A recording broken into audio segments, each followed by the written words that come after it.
¿Puedo matar a alguien sin ir a la cárcel? ¿Se acredita una causa de justificación, un estado de necesidad o algo? Por supuesto, los abogados penalistas que son penalistas porque dan pena, no por otra cosa. ¿De eso hay muchos hoy? Sí, de esos hay muchos hoy. Esta época moderna, ¿cómo tú podrías litigar si no tienes la base de lo que vas a defender? Son los abogados de la vieja escuela, eso es lo que se dice. Le respondería que no sabe lo que es el derecho procesal penal, que es un ignorante, permíteme decir, porque es la palabra. El delito. Una madre amamantando a su hijo, 2 de la mañana, queda dormida, aplasta con el seno al niño, el niño muere asfixiado. ¿Puede ir a la cárcel, doctor? No, me van a decir que los policías son unos ignorantes en el derecho penal. Francisco, los policías sí conocen el derecho penal, conocen el derecho procesal, así como lo conoce un fiscal que recién ingresa a la fiscalía. ¿Cómo están, amigos de LP Pasión por el Derecho? Bienvenidos a una transmisión más a través del programa Se Corre Traslado, programa donde aportamos valor a la comunidad jurídica desde un espacio y desde una mirada estrictamente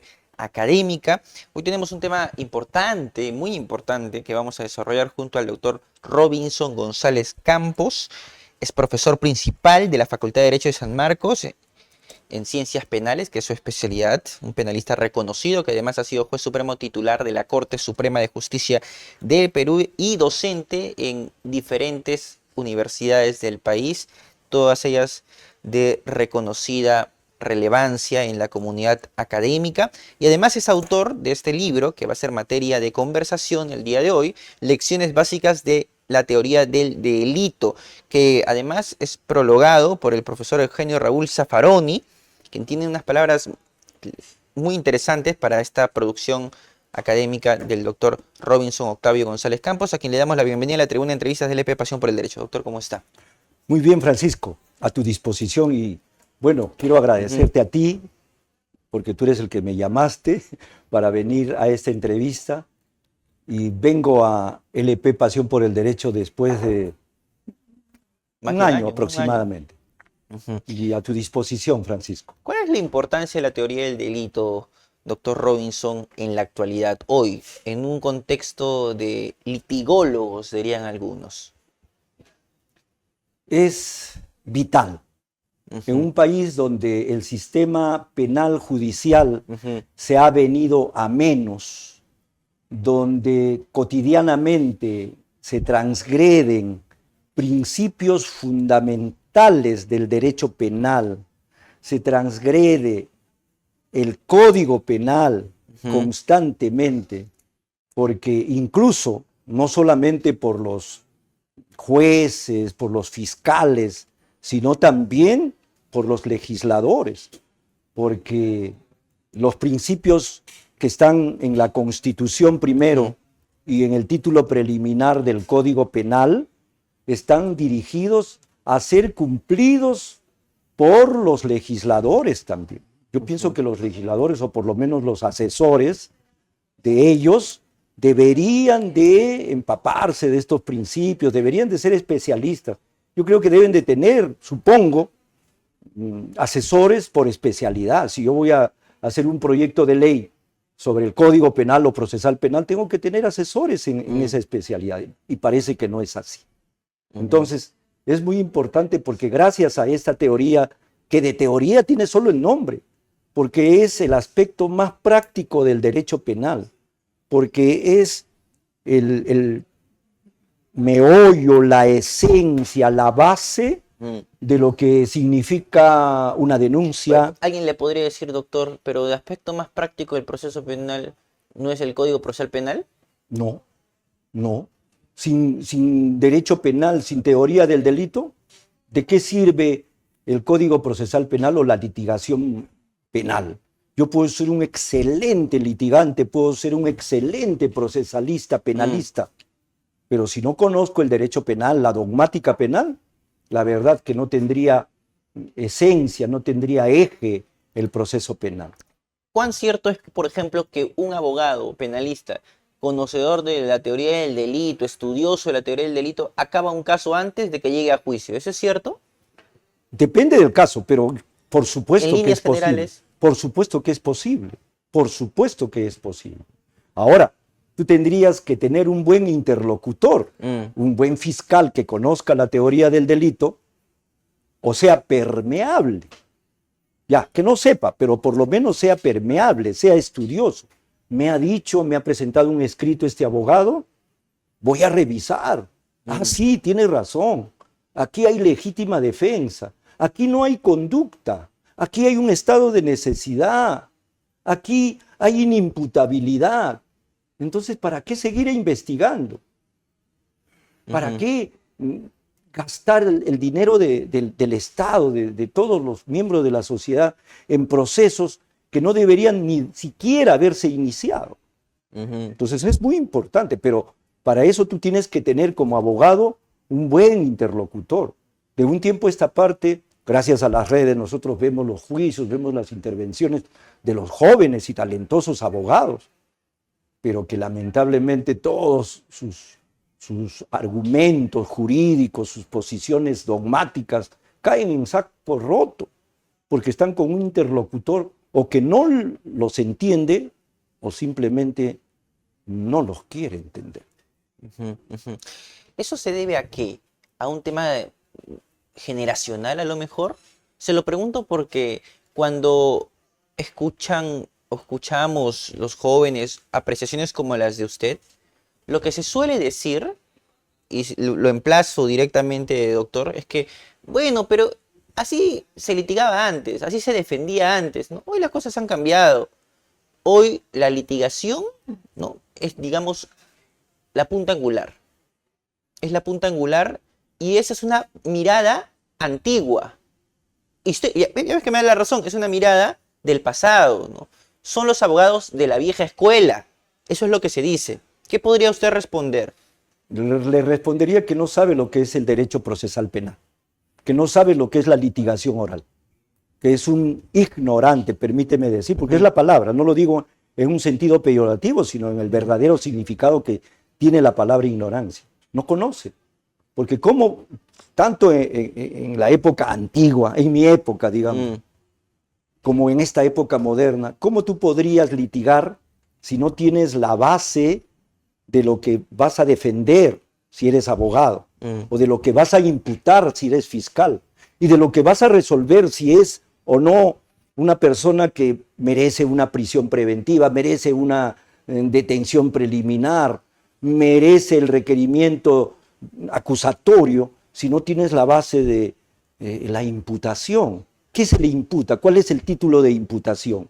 ¿Cuál es el delito por el cual se le va a investigar? ¿Cuál es el tema probandum desde el punto de vista procesal? Yo tengo que tener un tema probandum. En 1900, en 1980, en el 2000 o en el 2025, tengo que tener un tema probandum, que es el objeto de prueba. ¿Y qué es el objeto de prueba? No es otra cosa que el hecho que se le imputa, y la subsunción de ese hecho en un tipo penal. Y para yo decir que hay tipicidad con respecto a ese hecho humano, a esa conducta humana, tengo que saber cuáles son los elementos del tipo, los elementos descriptivos, normativos, la tipicidad objetiva, que es parte integrante del tipo. No es que estén separados, no es que solo por razones didácticas, por razones metodológicas es que hablamos de la tipicidad objetiva, de la tipicidad subjetiva, etc. Pero todo eso es el tipo penal y tú tienes que tener la conciencia, el conocimiento, haber aprendido, internalizado lo que es el delito. Si no sabes qué es el delito en primer lugar y si no conoces el tipo penal en particular, ¿cómo puedes establecer un título de imputación? ¿Cómo puedes decir el señor es autor, es cómplice, es instigador, es coautor, etcétera? Su libro Lecciones básicas de la teoría del delito. Llevemos estas lecciones al marco operativo, a la práctica. A lecciones, sin mencionar nombres, por supuesto, casos que a lo mejor haya visto usted en coyuntura o quizá fuera, ¿no?, en donde no se haga uso de la teoría del delito y a lo mejor se declaren mediáticamente estropicios que no tienen lugar. Desde la perspectiva de la teoría del delito, ¿cómo se podrían opinar o analizar casos como a lo mejor los que se le vengan a la cabeza? Bueno, en este instante está de moda el caso Cocteles, ¿no? Ya. En ese caso Cocteles, ¿qué es lo que significa el título de imputación? Ahí me parece que es el lavado de activos, Sí. ¿no es cierto? Y para que haya lavado de activos tú tienes que hacer primero una operación de tipicidad, ver si la conducta de fulana, de sutano, de mengano, de perencejo, de los 40 que están ahí, calza, se subsume en el tipo penal de lavado de activos. Entonces lo primero que tiene que haber es tipicidad. Y para que haya tipicidad en un delito de lavado de activos, pues lo primero que tú tienes que verificar, aunque la ley dice que no se debe de investigar todavía, que se condene el delito fuente, pero sí tienes que determinar un delito fuente. Ese delito fuente tiene que generar unos activos, lo que ahora modernamente se le llama los activos negros, ¿no? Los activos negros, los sucios, pues porque si no, ¿qué vas a lavar? Si el activo es limpio, el activo es legítimo, es lícito, ¿qué vas a lavar? El delito es lavado de activos. ¿Y en qué consiste el delito de lavado de activos? Consiste en darle apariencia de legitimidad, de licitud a unos activos negros, ilícitos, mal habidos. ¿Se necesita delito previo? ¿Se requiere delito Por previo? supuesto, se necesita el delito previo. Es el delito fuente. Si no hay delito previo, no hay. Ahora, yo sé que la Corte Suprema ha tenido divergencias en estas posiciones, pero de todas maneras, lo que dice la Corte Suprema es que tú no tienes pues que demostrar que ese delito previo ha sido condenado, ha sido materia de una cosa juzgada, etcétera, pero lo que sí tienes que demostrar que ha habido un origen ilícito, un activo negro para que haya lavado, si no carece de sentido, desnaturalizas el tipo penal, que es, fíjate cuál es el título de imputación, cuál es el epígrafe, el nomen juris del delito, lavado de activos. Si no hay activos a los que quieres darle apariencia legal, quieres ingresar al torrente patrimonial legítimo, Correcto. Entonces no hay lavado de activos. Y si ese delito previo, entre comillas, no es pasible de una sentencia condenatoria, o sea, si aún no ha habido una sentencia condenatoria en el análisis del delito previo, en el proceso del delito previo, ¿aún así puedo condenar por lavado de activos? A ver, lo que en el ámbito procesal, me voy a meter en el ámbito procesal. La prueba indiciaria. ¿Se puede condenar por prueba indiciaria en Supuesto. lavado de activos? Es que la prueba indiciaria no es una prueba que tiene menor valor. La prueba indiciaria no es una prueba de segunda categoría. La prueba indiciaria vale tanto y en algunos casos más que una prueba directa. ¿Por qué? Porque para que haya prueba indiciaria, y lo dice también acuerdos plenarios de la Corte Suprema, para que haya prueba indiciaria tiene que haber indicios o indicios. El indicio debe estar probado. Los indicios deben de estar probados. Y estos indicios probados te van a servir para que llegues a una conclusión inequívoca o unívoca del hecho que es materia de investigación, de juzgamiento. Entonces, cuando se habla del lavado de dinero, del activo negro, lo que se quiere es que sea evidente que haya un activo negro, no que se haya llevado a cabo el proceso penal y se haya condenado. Ahora, lo que sí puede ocurrir, Francisco, es que el delito fuente se puede caer. El delito fuente se puede caer. Vamos a suponer que se dice que este dinero es producto del tráfico de drogas, del delito de tráfico de drogas. Y se absuelve en tráfico de drogas. Después al que supuestamente ha cometido el delito, a los que han cometido el delito los han absuelto. Se cae. Ya no hay delito. Por eso es que es muy peligroso que se caiga en la ligereza de llamar a cualquier cosa lavado de activos con activos supuestamente negros, aparentemente negros, quizás negros, puede ser que sean negros. Tiene que ese delito fuente, esos activos, tienen que ser evidentemente oscuros, negros, ilícitos, etc. Hagamos atractiva la teoría del delito, doctor, en esta entrevista. ¿Podríamos desarrollar casos hipotéticos a lo mejor en que se puedan resolver con teoría del delito? Claro que sí. ¿Como cuáles, por ejemplo? Mire, yo tengo un caso, no voy a decir el nombre de mi defendida, Ya, no voy a mencionar nombres, por supuesto, porque está en pleno giro, ya, está en pleno giro. Se trata de dos cuñadas y comadres a la vez que tuvieron una discusión por unas razones que tenía que pasar por el garaje de la cuñada, de la cuñada de mi defendida, tenía que pasar los tubos del gas.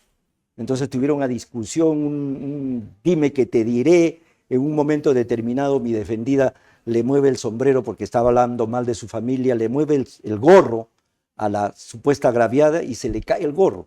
Y la supuesta agraviada, inmediatamente en forma irascible, incontrolable, se le va encima y comienza a golpearla, a arañarla, a agredirla.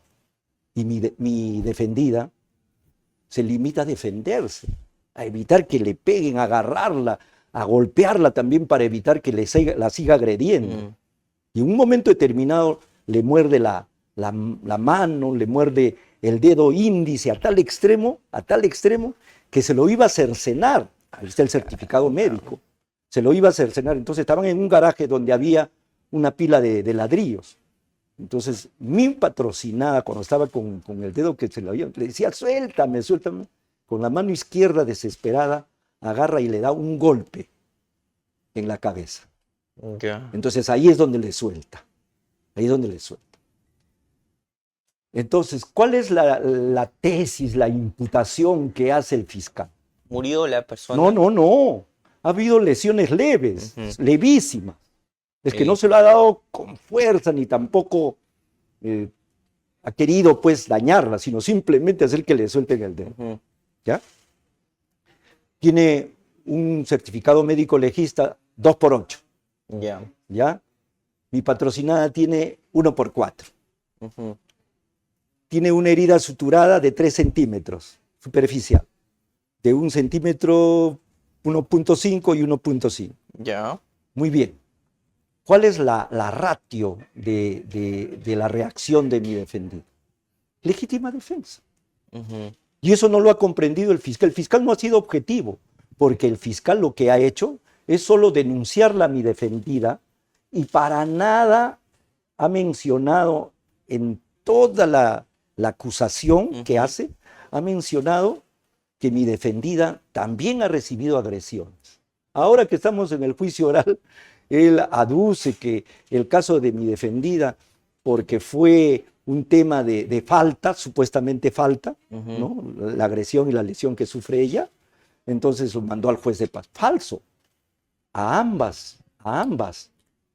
Estaban como imputadas a nivel de la policía, de la investigación policial, de la investigación preliminar, estaban como imputadas. Las mandaron al juzgado de paz. ¿Por qué? Porque las lesiones son leves. Las mandaron al juzgado de paz. ¿Y qué han dicho los del juzgado de paz? El juez de paz dice, no, acá no hay falta porque utilizaron un ladrillo. Como el tipo penal de la falta contra el cuerpo y la salud señala que puede ser falta hasta tal día, pero siempre y cuando no haya circunstancias que le den gravedad al hecho. Y en este caso, el ladrillo le da gravedad al hecho. Y por eso es que denuncian como delito. Y hasta aquí, ¿cuál es nuestra tesis? Que ha habido una legítima defensa. ¿Y cómo así? Te explico. El artículo 20, inciso 3, nos habla de la legítima defensa. ¿En qué consiste la legítima defensa? Agresión ilegítima. Falta de provocación suficiente.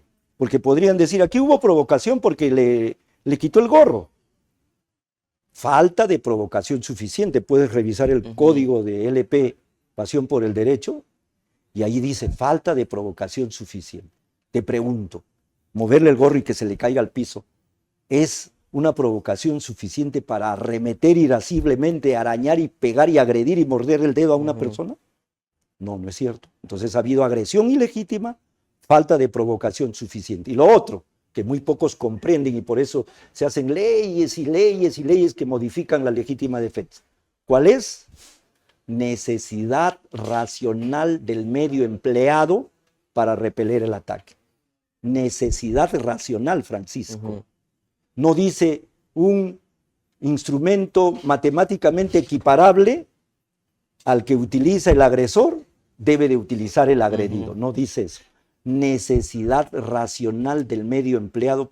En esa circunstancia te pregunto, que le estaban por cercenar el dedo, ¿qué hubiera hecho uno? Si no tenías otra cosa, porque la golpeaba y no le soltaba. Con el ladrillo que se lo tiró con la mano izquierda, ella no es diestra, no es zurda, es diestra, se lo tiró y ahí recién le soltó. Entonces, en esa circunstancia, porque la necesidad racional del medio empleado para repeler el ataque se mide de acuerdo al caso concreto. En este caso concreto ha habido una necesidad racional del medio empleado, el ladrillo, para repeler el ataque y hacer que dejen de morderle el dedo hasta querer cercenarse. Entonces, fíjate, si a las finales tenemos la suerte, que la juez entienda esto, pues tendrá que señalar que ahí ha habido una conducta típica, pero no antijurídica, porque mi defendida actuó en legítima defensa. Le voy a hacer una pregunta que va a capturar la atención del público y que tiene que ver con teoría del delito. ¿Puedo matar a alguien sin ir a la cárcel si acredito una causa de justificación, estado de necesidad o algo? Por supuesto, por supuesto. Yo siempre que pongo ejemplos, digo, ¿yo qué haría si fuera el fiscal? Y me viene aquí, por ejemplo, que un policía en la persecución que estaba realizando, cumpliendo con su deber, ve que la persona, no voy a decir el delincuente, porque mientras que no sea condenado no se puede decir, la persona a quien perseguía y a quien había visto que había cometido una conducta aparentemente delictiva, se voltea y comienza a dispararle. Y el policía con su arma de reglamento le dispara para evitar ser herido y lo mata. Yo voy a complejizar más ese caso, ¿le parece? ¿Cómo no? Con mucho gusto. Imagínese que no tiene arma, pero hace el ademán de sacar un arma de fuego. Está corriendo. ¿Quién? El presunto delincuente. Ya. Está corriendo, estoy huyendo. Ya. Yo soy policía, yo lo persigo. Y de pronto hace el ademán ¿Ya? de sacar un arma de fuego. Yo veo que está haciendo el ademán de sacar algo de la pretina de su pantalón. Ya. Y lo abato. Ya. Allí. Tampoco. Me procesan por homicidio. Si yo fuera el fiscal, no voy a decir que no voy a investigar. Me abre preliminares. Le abro preliminares para verificar varias cosas. ¿Cuáles fueron las circunstancias de la persecución? ¿Por qué lo perseguí? Y para eso hay que tener buenas pesquisas, ¿no? Hay que tener buenas pesquisas. No significa solo buscar al culpable, sino buscar todas las circunstancias. Entonces, habrán testigos que puedan decir, sí, efectivamente, le arranchó la cartera a una señora, se fue corriendo, el policía estaba persiguiéndolo con el arma en la mano, hasta que este señor hizo el ademán de querer sacar un arma y el policía le disparó. Eso es lo que dijeron. Ojo que no tenía arma. No, está bien, te reitero. Entonces ahí, ¿yo qué haría? Abro investigación preliminar sin detención preliminar. Sin detención preliminar. ¿Por qué? Es un policía, tiene arraigo laboral, seguramente que tiene familia, seguramente que tiene domicilio, y además es un policía. Porque si todos los ciudadanos tenemos la presunción de inocencia, yo creo, pienso, puedo estar equivocado y por favor corrígeme, porque un señor policía, ¿no? Entonces, yo lo que haría es una investigación preliminar. A las finales, ¿qué haría si llego a verificar todo eso? Su conducta es típica, teoría del delito, se adecua al tipo penal del homicidio, doloso, artículo 106 del Código Penal. ¿No? Ya. 2. Su conducta sería antijurídica, porque realmente no ha habido una legítima defensa. habida cuenta que cuando se encontró el cadáver no tenía arma. Correcto. 3. Su conducta no sería antijurídica, sería no culpable. ¿Por qué? Porque se ha dado lo que se conoce como la legítima defensa putativa. La legítima defensa putativa. En el ámbito de la culpabilidad, se excluye la culpabilidad cuando hay la no exigibilidad de otra conducta. Y para aplicar esta no exigibilidad de otra conducta en el caso práctico, en el caso concreto, tú tienes que ponerte en el lugar del policía. Te pregunto, y discúlpame, tú eres el que pregunta, pero te pregunto, ¿tú qué hubieras hecho si fueras el policía? ¿Hubieras esperado que saque el arma y que te dispare o te hubieras adelantado? Entonces, de acuerdo al caso concreto, ahora que la situación, existen extorsionadores, existen asaltantes con motos, etcétera, y tienen granadas, tienen armas. En esa circunstancia concreta, yo, que soy el fiscal, diría, si yo hubiera sido policía, hubiera hecho lo mismo. ¿Se puede alegar error de prohibición? No, eso se llama la no exigibilidad de otra conducta. El error de prohibición es cuando tú crees que lo que estás haciendo es lícito. Ese es el error de prohibición. Cuando tú crees que lo que estás haciendo no está prohibido. Más que error de prohibición, para mí sería la no exigibilidad de otra conducta. Correcto. De lo que se llama la legítima defensa putativa. Caso de laboratorio también para que nuestra audiencia pueda comprender la importancia de la teoría del delito. Una madre amamantando a su hijo, 2 de la mañana, se queda dormida, aplasta con el seno al niño, el niño muere asfixiado. ¿Quién la mató? La madre con su seno. ¿Puede responder penalmente? ¿Puede ir a la cárcel, doctor? No. ¿Por qué? A ver, aquí hay un tema que lamentablemente de un tiempo a esta parte los penalistas modernos, excepto Roxin, que ya no es moderno pues para muchos, los penalistas modernos, cuando hablan de la teoría del delito, lo primero que señalan es la tipicidad.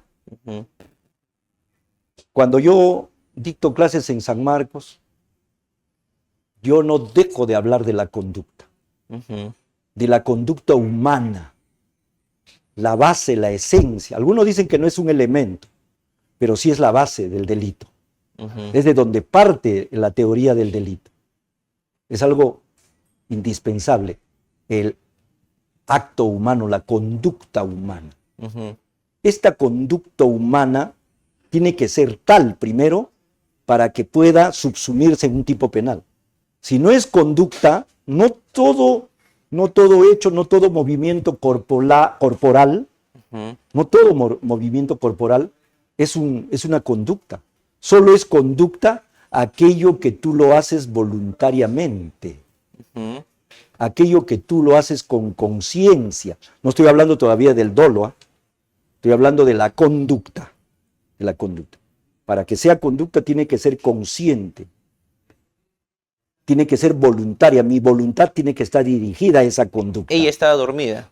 Claro, entonces hay una causa que excluye la conducta.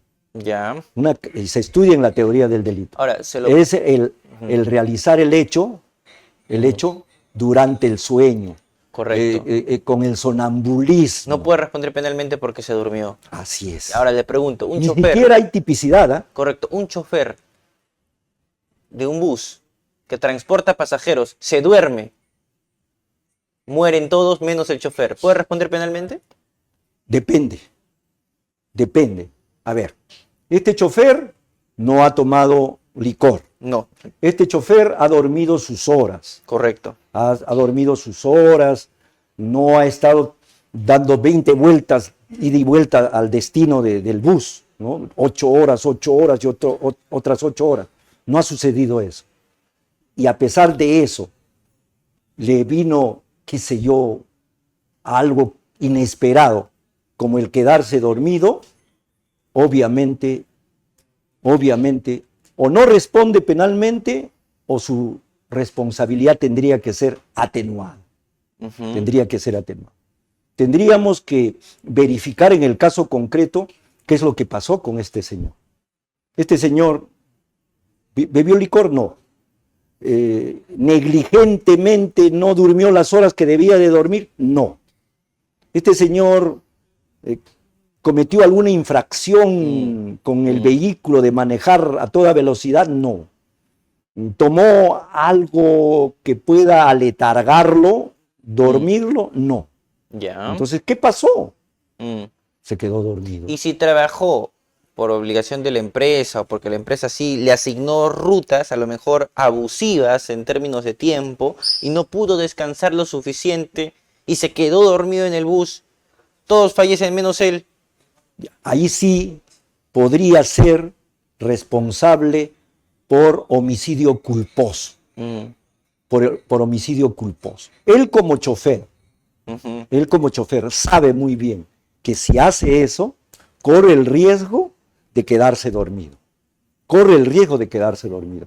Y si está llevando pasajeros, está poniendo en riesgo, correcto, la vida de los pasajeros. Incluso siguiendo la escuela de mi amigo César Nakazaki, ¿no? Incluso yo podría decir que podría haber hasta un dolo eventual, que consiste en que yo me represento la alta probabilidad que me puedo quedar dormido y ocasionar un accidente. Pero como quiero ganarme ese dinero extra, acepto manejar y digo, si es que me quedo dormido, piña, pues. Correcto. Eso sería dolo eventual. Ahora, respondería. En esa misma línea casuística, esta empresa de transportes de buses interprovinciales ha sido creada para darle una apariencia de legalidad, ¿no? Vamos a contratar choferes para que transporten pasajeros, pero en el bus vamos a meter droga. O sea, ha sido creada para delinquir también. Ya. ¿Puede ser responsable penalmente esa empresa? ¿Esa persona jurídica? Bueno, en España sí. ¿En Perú? En Perú no. Lo que sucede, te voy a decir, sabemos que existe la ley del compliance, sabemos que existe la ley 30.424, sabemos que ahora le llaman responsabilidad penal, pero la propia ley habla de responsabilidad administrativa, no responsabilidad penal. Obviamente, a los estudios, lo digo con mucho respeto, con mucho cariño, tengo amigos que trabajan en estos estudios que ven y representan penalmente a las empresas, a las personas jurídicas, les conviene pues que digan que hay responsabilidad penal. Yo particularmente soy de las personas que considero que no debe de haber responsabilidad penal en las personas jurídicas. Y no es que sea antiguo ni nada por el estilo. Pero ha sido creada para delinquir también. Claro, está bien, pero habrá responsabilidad de la persona jurídica y se hará acreedora a las sanciones administrativas, que puede ser la clausura, puede ser las multas que se les aplique, los embargos, puede sentarse como persona jurídica, pero no para responder penalmente, sino administrativamente y aplicarle lo que aparece en el artículo 105, las medidas accesorias administrativas a la persona jurídica. Pero te reitero, nosotros no estamos de acuerdo con que haya responsabilidad en las personas jurídicas. Correcto. Mire, me voy a poner más creativo, ¿le parece? Fíjese. El chofer, ya que esta empresa ha sido creada para traficar droga, para trasladar droga también, de pronto el chofer no sabía que en el bus estaba transportando droga, y no solamente lo investigan, al único superviviente, por homicidio, sino también por tráfico ilícito de drogas. Pero él no sabía que en el bus, además de transportar pasajeros, transportaba droga. ¿Qué elementos de la teoría del delito se podrían alegar para librarlo al menos de esa responsabilidad, ¿no? Porque no era consciente, no sabía. Ya, vamos por partes. Primero, que la persona jurídica va a responder administrativamente Correcto, de acuerdo correcto. a la ley Sí. 3424. Primero. Segundo, una persona natural, que puede ser el gerente, puede ser el dueño de la empresa, puede ser uno de los socios, Ya. puede ser uno de los empleados, Ujú. ¿no? Es el que estaba en connivencia con los traficantes de drogas. Ujú. Entonces se tiene que determinar un responsable como persona natural que pertenezca a esta persona jurídica. Debe de haber alguien. Y ese señor, sin lugar a dudas, va a responder por el delito de tráfico de drogas y podrá ser de aplicación el 296, Ya. tipo básico, o el 297, tipo agravado, por la cantidad de droga, por la modalidad de la droga, Correcto. del tráfico, etc. ¿Qué pasa con el chofer? Él estaba transportando esa Está droga. bien, estaba Ujú. transportando, y algunos también pueden decir que estaba poseyendo la droga. Ya, claro. Pero, a ver, el artículo 12 del Código Penal, Ujú. teoría del delito, artículo 12 del Código Penal establece que generalmente, mayoritariamente, los tipos penales en nuestro Código Penal y en las leyes penales especiales son dolosas. Ya. Y cuando se trata de delitos culposos, la ley ahí sí, en forma expresa, debe de señalar esta modalidad. Debe de decir, al que por culpa. Pero cuando se trata de un delito doloso como lo es el tipo penal del 296 Ujú. con su agravante del 297, no necesita el tipo penal decir al que dolosamente transporte, al que dolosamente posea. No. Entonces, el tipo penal del 296 y el del 297 son tipos penales dolosos. Conocimiento y voluntad. Entonces, quiere decir que si el chofer no sabía que estaba transportando droga, su conducta no se adecua al tipo penal por atipicidad subjetiva. Ujú. No hay tipicidad subjetiva, no hay una conducta dolosa. Ujú. Ujú. Entonces, quedaría libre de polvo y paja con respecto a este tipo penal del tráfico de drogas. Ujú. Y con respecto al tipo penal del homicidio culposo, ya es otra cosa, ya Ujú. te lo he dicho, Ujú. ya te he respondido ese tema. ¿Podría alguien de sostener que su conducta fue una conducta neutral? O tal vez alguien podría decir, fíjese usted, podría decir, pero él tenía el deber de advertir esto. Pudo haberlo hecho.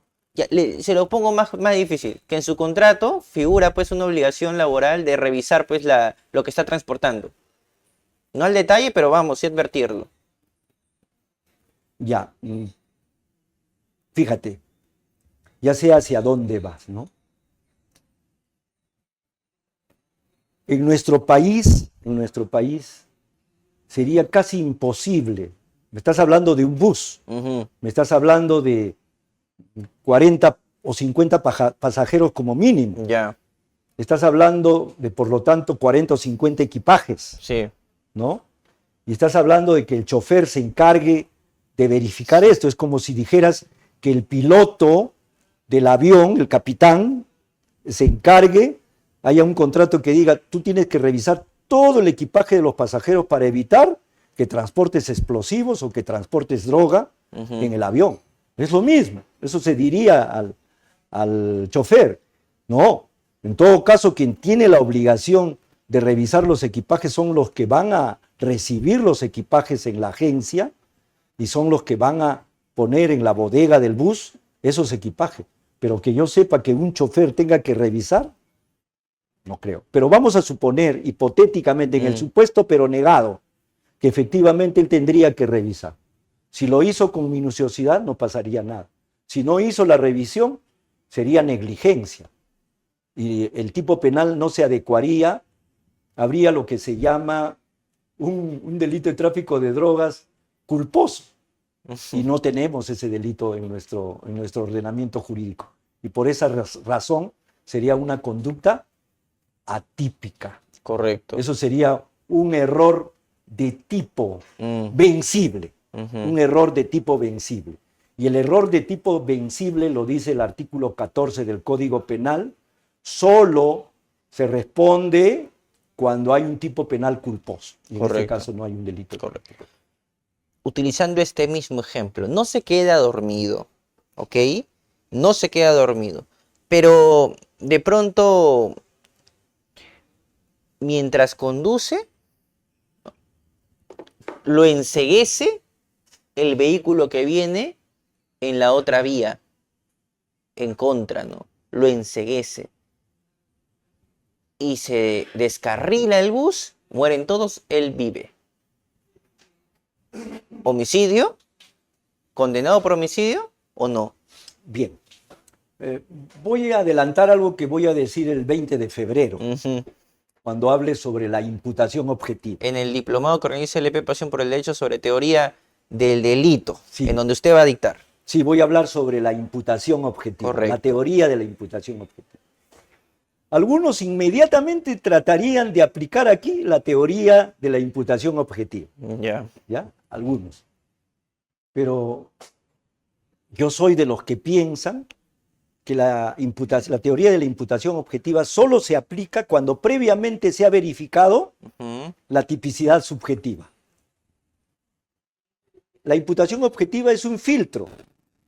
Es un filtro que va a determinar que una conducta, ya sea negligente o ya sea dolosa, va a determinar que a pesar de eso, no se le puede atribuir objetivamente el hecho.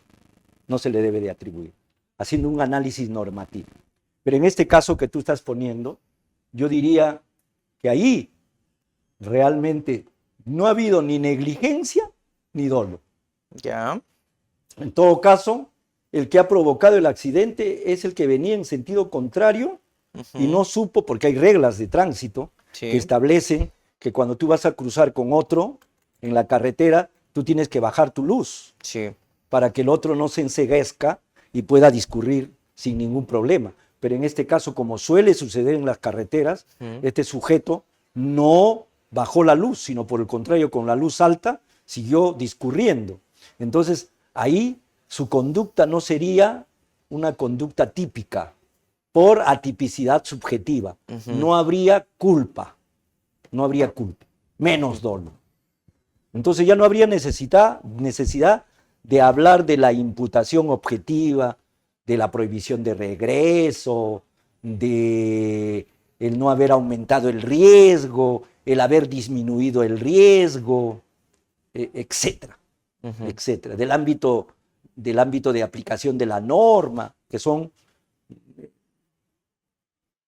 tópicos de la teoría de la imputación objetiva. Fíjese que a nosotros no únicamente, de un tiempo a esta parte, no únicamente nos siguen abogados, estudiantes de derecho, también nos siguen no abogados, ciudadanos que tienen un marcado interés por noticias de índole judicial o análisis como los que estamos planteando sobre esta mesa. Y alguien podría decir, caramba, estos abogados tienen salida para todo, ¿no? Tienen salida para todo. En buena medida, la teoría del delito permite a lo mejor plantear argumentos de defensa para casos en donde parece ser que ya la suerte está echada para la persona.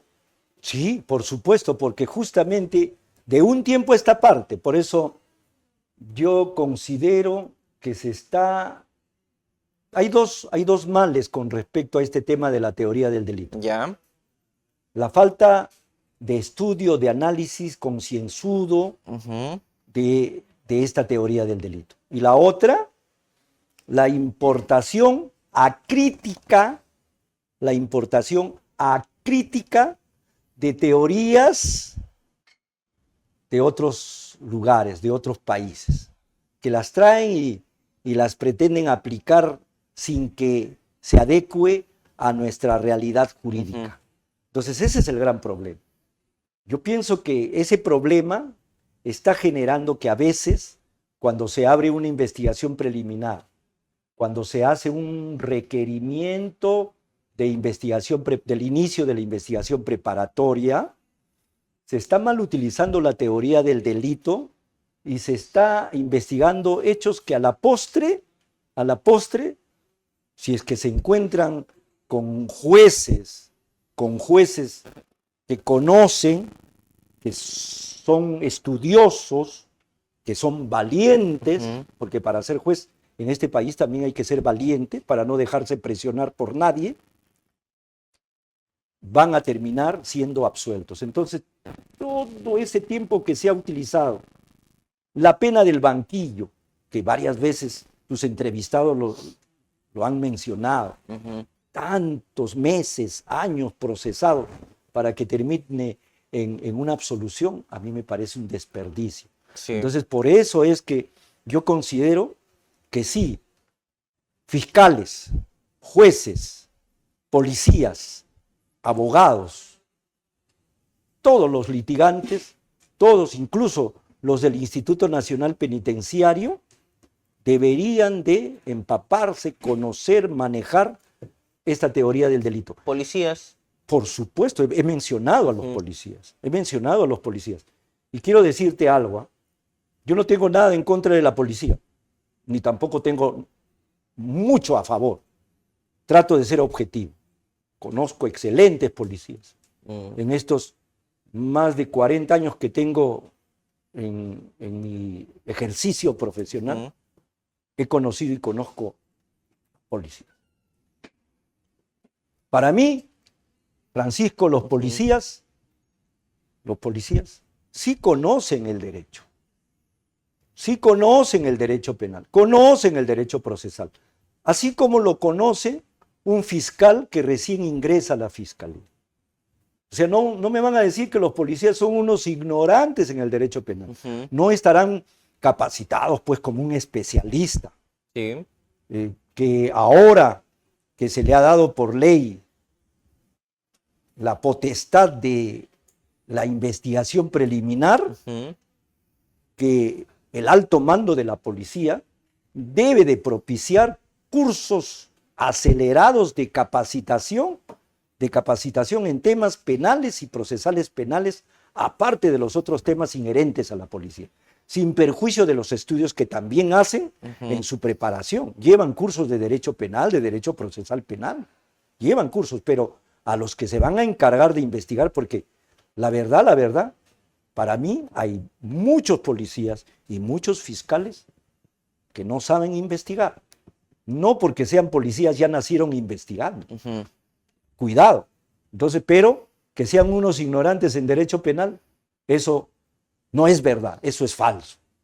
Que los fiscales, por ser fiscales, porque les dan el título de fiscales, ya son unos eruditos en la investigación o en el ámbito jurídico penal y procesal penal, tampoco es cierto.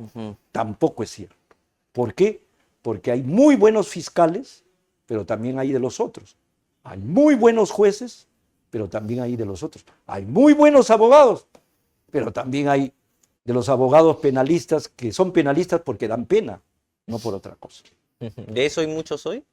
Sí, de esos hay muchos hoy. Lamentablemente no se han actualizado, no están con el nuevo Código Procesal Penal y entonces no saben litigar oralmente y muchos no conocen el tema de la teoría del delito. Y ahora, de esos penalistas que dan pena, que menciona, muchos estudiantes, usted que es profesor en diferentes partes del país, muchos estudiantes a lo mejor con su experiencia y tomándole el pulso, por supuesto, a la eventual trayectoria que podrían tener, la eventual trayectoria profesional, ¿van camino a eso?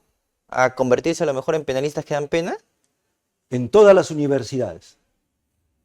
En todas las universidades. En todas las universidades. Lamentablemente. Pero también hay de los otros.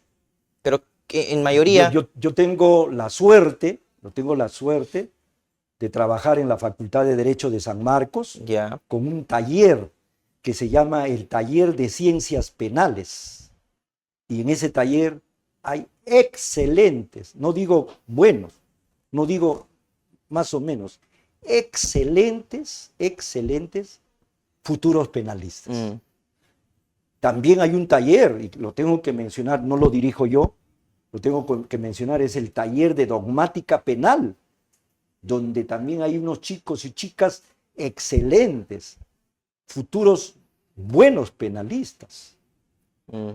Pero no todos los estudiantes de la Facultad de Derecho de San Marcos siguen a estos talleres.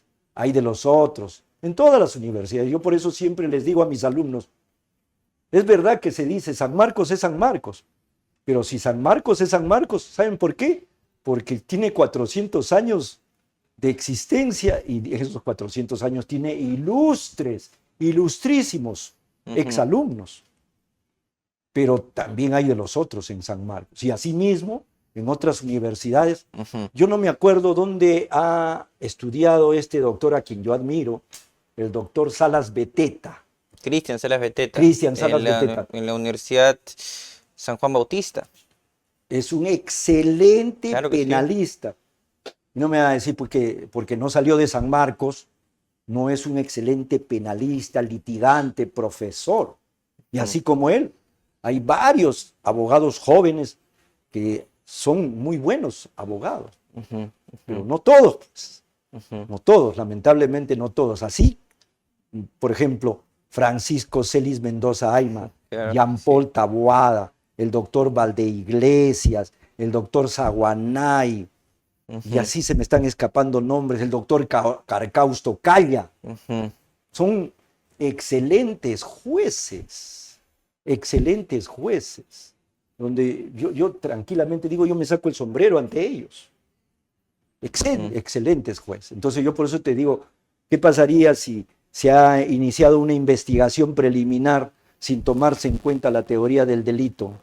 De repente es atípica por razones subjetivas u objetivas, de repente no es antijurídica porque ha habido una causa de justificación, o de repente no es culpable porque hay un error de prohibición invencible, etcétera, etcétera.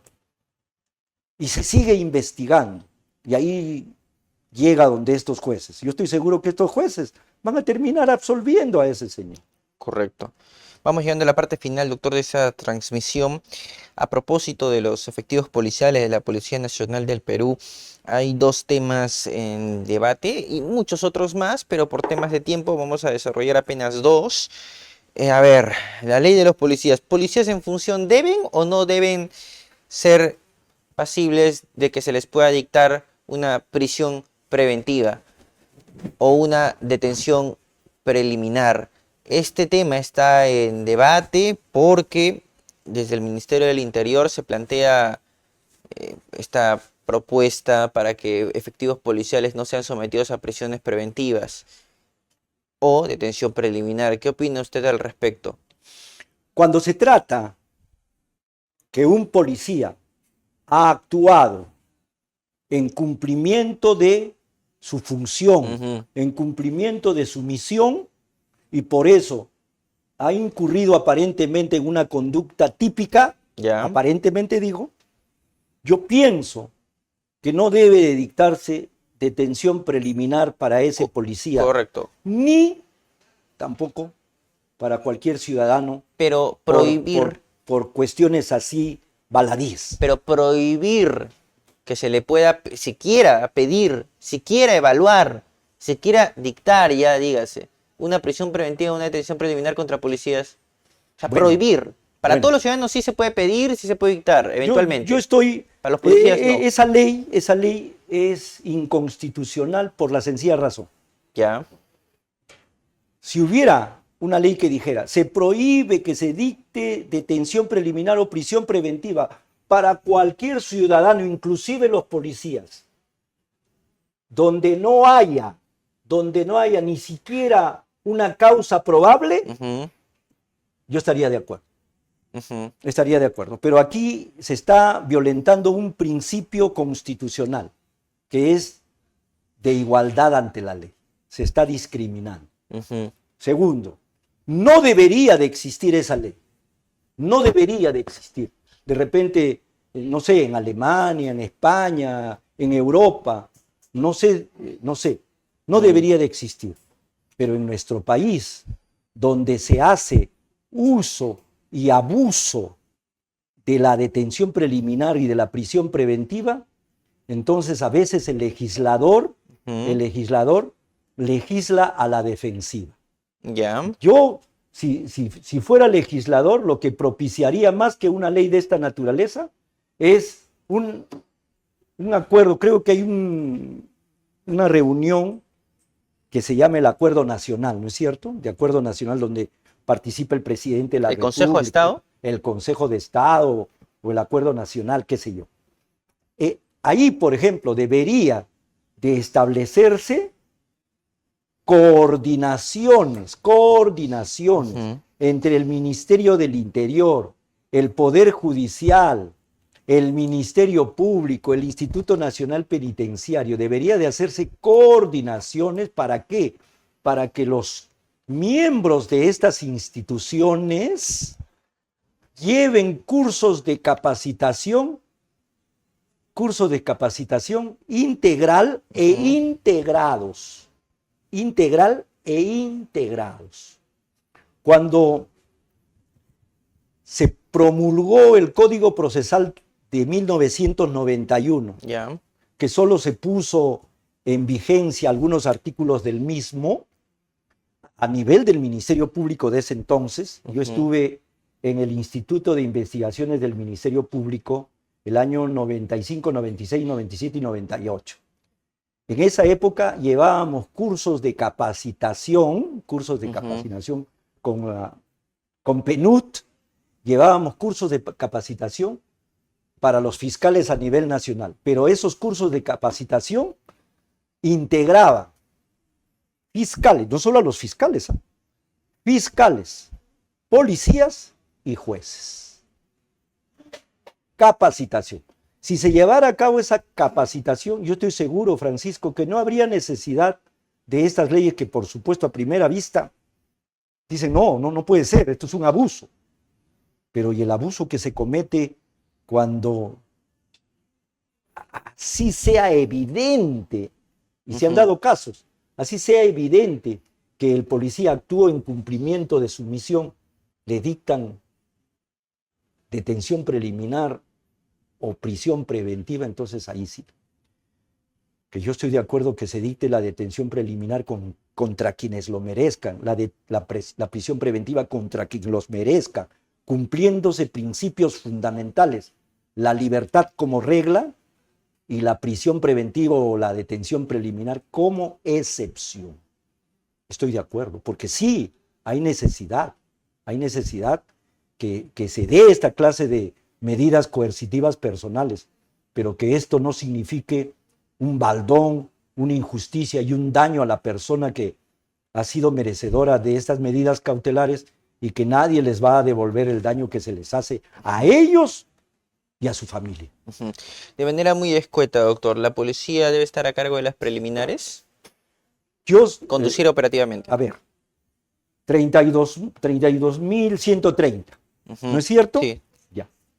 Yo considero que la policía, antes de esta ley, ha estado llevando adelante el 80% de las diligencias preliminares, ahora investigación preliminar.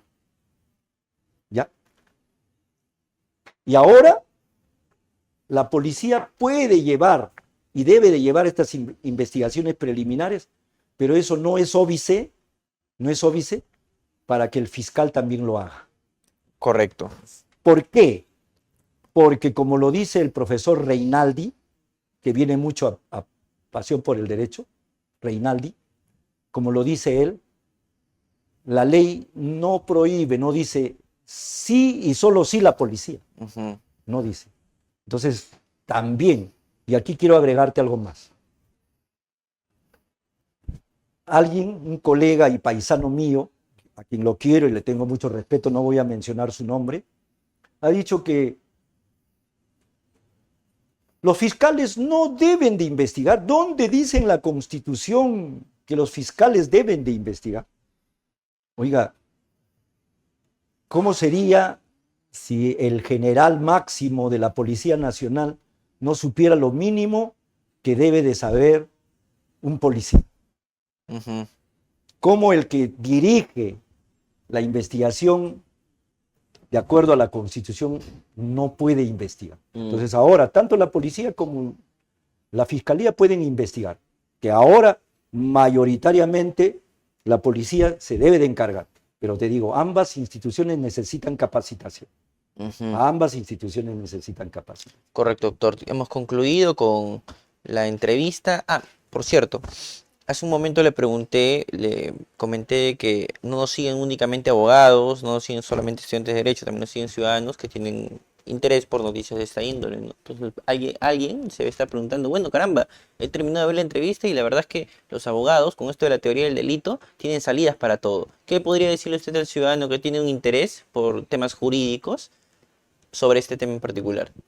Bueno, que cuando uno tiene curiosidad y quiere saber, pues no es imposible, siendo un neófito en derecho, poder entender la teoría del delito. La teoría del delito es fácil, pero si uno parte de la premisa que mucho de sentido común tiene el dogmático, la dogmática para hacer un análisis jurídico normativo de la ley penal.